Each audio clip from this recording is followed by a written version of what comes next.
সকলোকে নমস্কাৰ জনাই গম্বু ব্লগটোলৈ আপোনালোকক স্বাগতম জনাইছোঁ। বন্ধু-বান্ধৱীসকল, মই আজি অসমৰ বৃহত্তম ৰাস মহোৎসৱ ৯০ সংখ্যক ৰাস মহোৎসৱ নলবাৰী শুভ উদ্বোধনী অনুষ্ঠানত চাব গৈ আছোঁ। আপোনালোকে ভিডিঅ'টো নোপোৱাকৈ চাই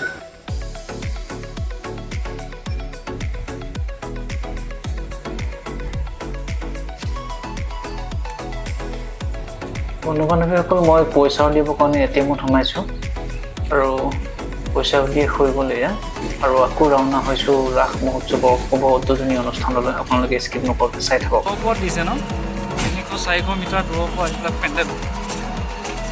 বন্ধুসকলে ইয়াত দেখিছে চাৰিওফালৰ ৰাস্তাৰ চাৰিওফালে ষ্ট্ৰীট লাইট, লাইটিঙৰ ব্যৱস্থা কৰি দিছে। এইখন গেট দেখিছে, গেটখনৰ লাইটিঙে সজাইছে। সঁচাকৈ ৰাতি ভাল লাগিব। আপোনালোকে চেনেলটো ছাবস্ক্ৰাইব কৰি ৰাখিব ৰাতি ভিডিঅ'টো কাৰণে চাবৰ কাৰণে, ঠিক আছে? আমি গৈ আছোঁ আৰু ৰাতি দেখাম মই লাইটিংবিলাক কেনেকুৱা দৃশ্য আহে, সেইবিলাকো চাব পাৰিব আপোনালোকে। এইখন মেইন গেট পাই গ'লোঁ আমি, নলবাৰী ৰাস মহোৎসৱৰ মেইন গেট হৰি মন্দিৰ। এসময় গৈ আছোঁ আমি ভিতৰৰ ফালে।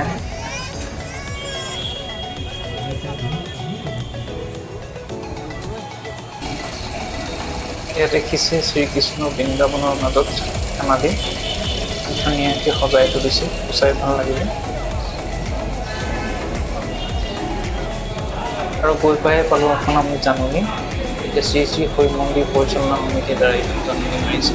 ইয়াৰ দ্বাৰা শ্ৰদ্ধাই ৰাইজক জনোৱা সৈতে পবিত্ৰ শ্ৰী শ্ৰী হৰি মন্দিৰ চৌহদত সকলো ধৰণৰ নিচাযুক্ত দ্ৰব্য যেনে মদ, ভাং, বিড়ি, চিগাৰেট, গুটখা আদি লগতে সকলো ধৰণৰ প্লাষ্টিক সামগ্ৰী যেনে পানী বটল, পলিথিন বেগ আদি জৰুৰীভাৱে বন্ধ কৰা হৈছে। সেয়েহে আমাৰ এই কাৰ্যপন্থাৰ প্ৰতি সমৰ্থন ৰাখি ওপৰত উল্লেখ কৰা দ্ৰব্য বস্তুসমূহ ব্যৱহাৰ নকৰাৰ বাবে বিনম্ৰতা অনুৰোধ কৰিব এনেকৈ লিখা আছে। তো সকলোৱে যাতে এবাৰ এইখন জাননীখন পঢ়ক। বিমোহিতা গোপিকাৰ বৃন্দাবন যাত্ৰা ইমান ধুনীয়াকৈ যে সজাইছে, সঁচাই মানিব লাগিব দেই। এই সমগ্ৰ দৃশ্যটো আপোনালোকক দেখাইছোঁ। ইয়াত গোপৰ সৈতে শ্ৰীকৃষ্ণৰ খেল ধেমালি ইমান ধুনীয়াকৈ সজাইছে। যিসকলে সজাইছে সেইসকলক চেলুট, সঁচাকৈ ইমান ধুনীয়াকৈ। আৰু নলবাৰী ৰাসৰ যি সকলোবিলাক দৃশ্য যে মূৰ্তিসহত এনেকৈ মূৰ্তিসহত ধুনীয়াকৈ দেখাই দিছে।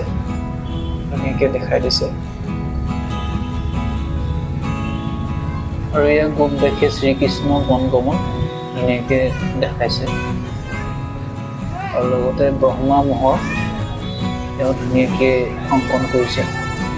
সঁচাই চাই ভাল লাগিছে, মোহিত হৈছোঁ, ইমান ধুনীয়াকৈ সজাইছে। আৰু এইফালে পুতনা বধ শ্ৰীকৃষ্ণ, আৰু এইফালে শ্ৰীকৃষ্ণ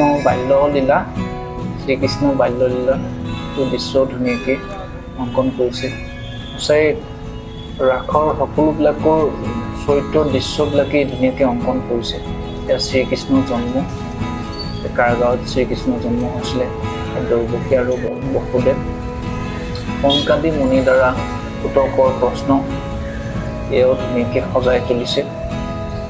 সঁচাই ভাল লাগিলে, চাই ভাল লাগিছে। গোপীসৱৰ সৈতে শ্ৰীকৃষ্ণ ধুনীয়াকৈ সজাই তুলিছে। আৰু শ্ৰীকৃষ্ণৰ ৰাসক্ৰিয়া ধুনীয়াকৈ সজাই তুলিছে।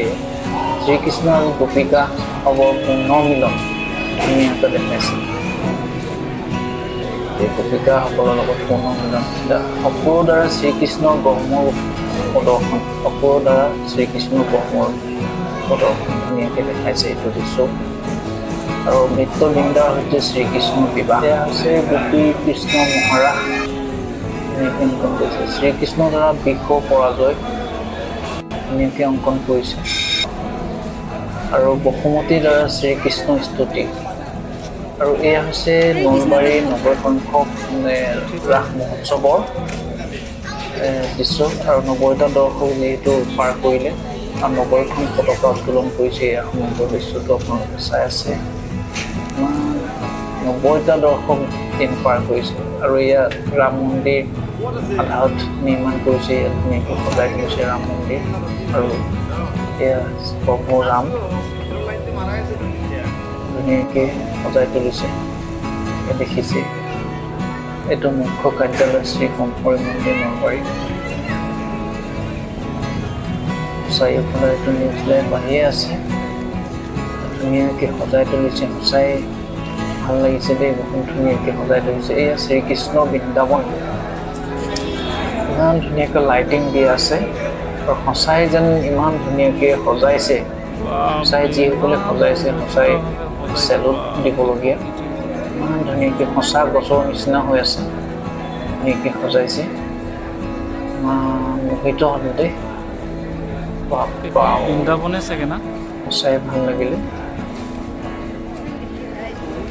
কি যে দুৰ্ভাগ্য আজি আমি শুভ উদ্বোধনী অনুষ্ঠানত আহিছিলোঁ কিন্তু আমি লগ নাপালোঁ আৰু দেৰি হৈ গ'ল আমাৰ পতকা উদ্বোধন কৰি মোৰ ৰাতিপুৱা 9টামান বজাত গুচি গ'ল আমাৰ নলবাৰী বিধায়ক প্ৰধানমন্ত্ৰী মাননীয় শ্ৰীযুত জয়ন্ত বল্লভ বৰুৱাই পতকা উত্তোলন কৰি গুচি গ'ল আৰু এয়া চাৰিওফালৰ দৃশ্যটোত দেখাইছোঁ ৰাতি চেষ্টা কৰিম আপোনালোকক দেখাবলৈ ৰাতি ভাগতো মই আহিম আপোনালোকে মোৰ চেনেলটো ছাবস্ক্ৰাইব কৰি ল'ব মই ৰাতিও দেখাম ৰাতিৰ দৃশ্যটো দেখিছে যে মা মনসা পুতলা থিয়েটাৰ গন্ধিয়া ধুনীয়াকৈ সজাইছে আৰু ইয়াতে দিছে কি ৰাষ্ট্ৰীয় ধঁপাত নিয়ন্ত্ৰণ আঁচনি আৰু এয়া আমাৰ মঞ্চৰ চাৰিওফালৰ দৃশ্য ইমান ধুনীয়াকৈ সজাইছে সঁচাই মানিব লাগিব দেই সঁচাই মানিব লাগিব এয়া নতুনকৈ সজাই আছে ধুনীয়াকৈ সজাই আছে মই বন্ধু বান্ধৱীসকল মই ৰাতি ভাগটো দেখাম ৰাতি বা ভাগত ধুনীয়াকৈ মই এই দৃশ্যবিলাক দেখাবলৈ চেষ্টা কৰিম আপোনালোকে প্লিজ চেনেলটো ছাবস্ক্ৰাইব কৰি ল'ব আৰু ছাবস্ক্ৰাইব কৰি কাষতে থকা বেল আইকনটো টেপি ৰাখিব যাতে নতুন ভিডিঅ' ৰাখৰে হওক পাবৰ কাৰণে নতুন ভিডিঅ' পাবৰ কাৰণে আপোনালোকে চেনেলটো ছাবস্ক্ৰাইব কৰি ৰাখিব এতিয়া দেখিছেই মানে ৰাতিৰ কাৰণে যা যোগাৰ কৰি আছে ৰাতি অৰিজিনেল মানে শুভ উদ্বোধনী হ'ব দিনৰ দৃশ্যটো দেখালোঁ ৰাতিহে অৰিজিনেল মানে হ'ব দৃশ্যটো আপোনালোকে ৰাতিৰ কাৰণে চাবলৈ পাব আপোনালোকে খালি চেনেলটো ছাবস্ক্ৰাইব কৰি ৰাখি দিব এই সমগ্ৰ দৃশ্যটো চাই লওক এবাৰ